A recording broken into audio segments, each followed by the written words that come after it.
All right, we're at 4390 Griffin Trail Way in Cumming, Georgia.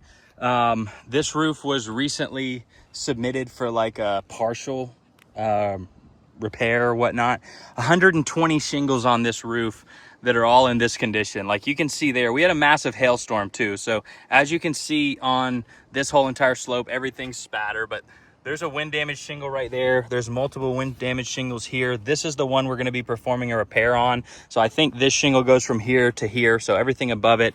But I wanted to give you like a overview condition shot of everything. There's more wind damage up there. There's multiple over here on these slopes. There was a ton. It was 120 wind damaged shingles that was counted throughout this whole roof. And that was counted by the ladder assist. So there could be more. But what we're going to do is I've got a shingle removal tool.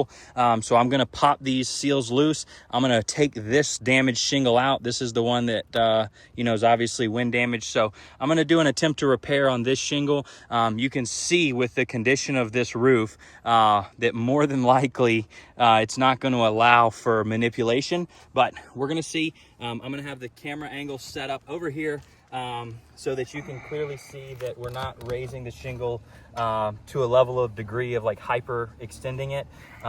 This one's already broken loose, obviously, so we're going to move into here.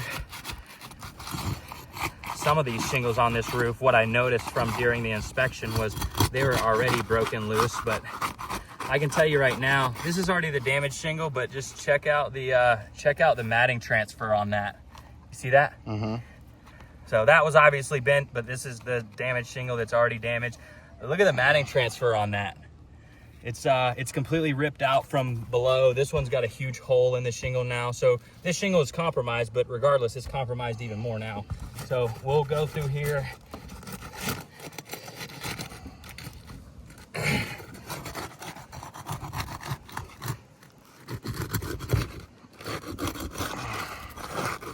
one was already loose. All right, so yeah, the shingle ends here. So we're gonna have to go up.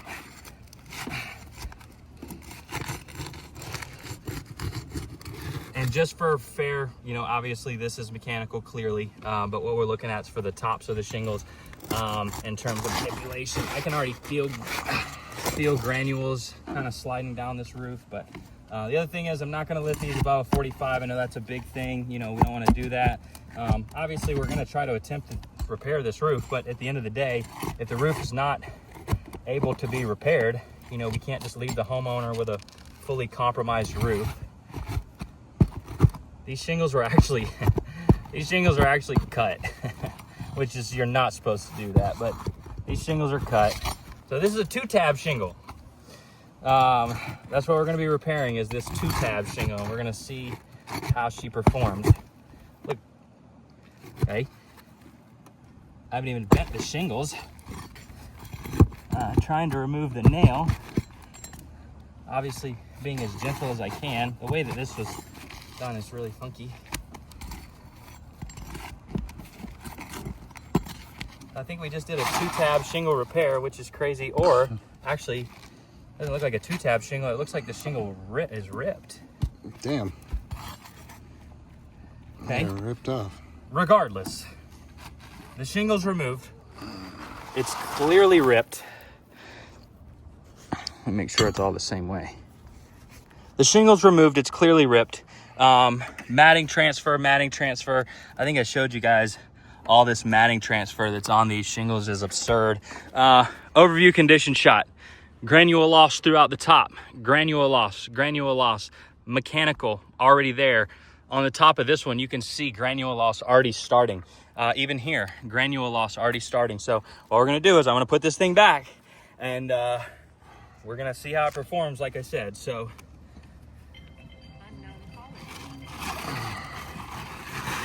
first thing I can do is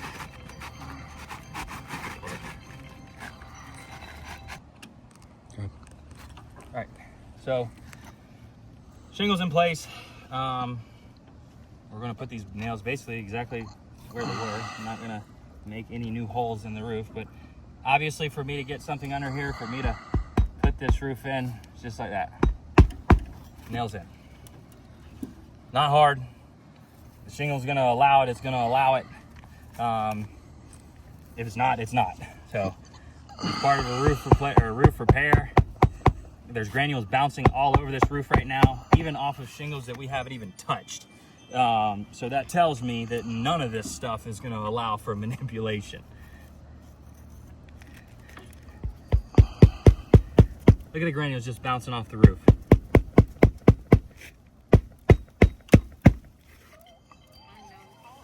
All right, so sorry. Got these things calling. We still rolling? Yeah. So I'm gonna let that go because this is more important right now. Just trying to, get this roof to a point, where we can acknowledge that it's not gonna withstand a repair. There's 120 shingles. There's 120 shingles that they claimed was damaged on this roof. And so you saw me bend these shingles back, right? Like you saw me pull that back, but I didn't pull it back super far. All I did was show you that. Look at the amount of granule loss in here. I'm not saying that this right here needs to be considered for repairability, but what does need to be considered is this. So throughout this shingle, we have granule loss coming all the way across the top. And if you tap on these, you can see this is all these granules are moving, right? So what happens the next time it rains? All these shingles will fall down. That's very severe. This is the shingle that was damaged or damaged by the repair. This is the wind damaged shingle. You almost can't even tell the difference. This shingle right here, it has a little bit of life in it, but there's still damage in it. So this roof has to be replaced regardless. It's non-repairable. This is Caleb.